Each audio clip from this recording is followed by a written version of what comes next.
Well, the city of Hamilton moving closer to new restrictions on short-term housing rentals like Airbnb. It's also hoping a proposed new bylaw will help ease the crisis in long-term rental housing. Al Sweeney was at City Hall today, joins us live with the latest. Al?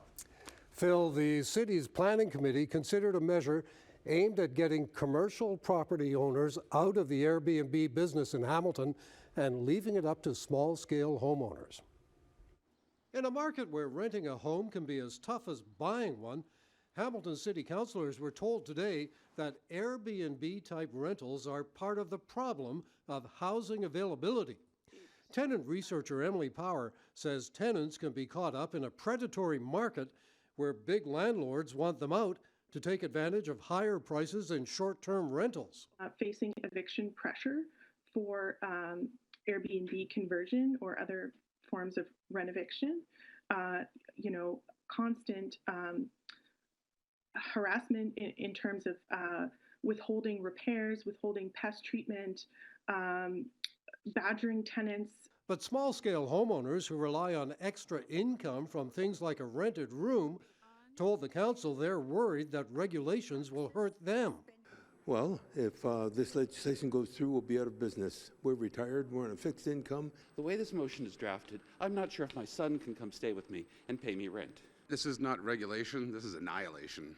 They're trying to shut the whole thing down. But Power told the council that half the income from short-term rentals in Hamilton goes to commercial property owners, and getting them out of the short-term rental business could put up to 650 apartments back on the market. If the goal is protecting the local,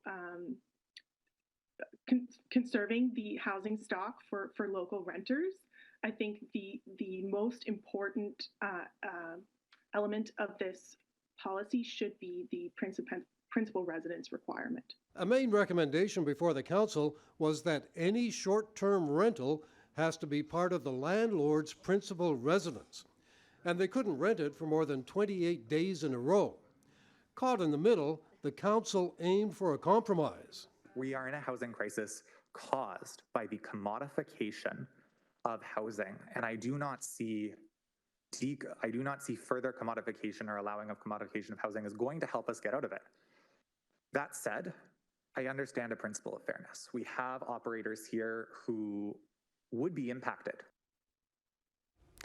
So this is primarily aimed at getting big landlords out of short-term rentals. The committee voted to restrict short-term rentals to principal residences, the landlord's house and things like basements or laneway houses, and limited to 28 consecutive days. They considered a recommendation to restrict short-term rentals to 120 days a year, but rejected that. This measure now has to be approved by the full council.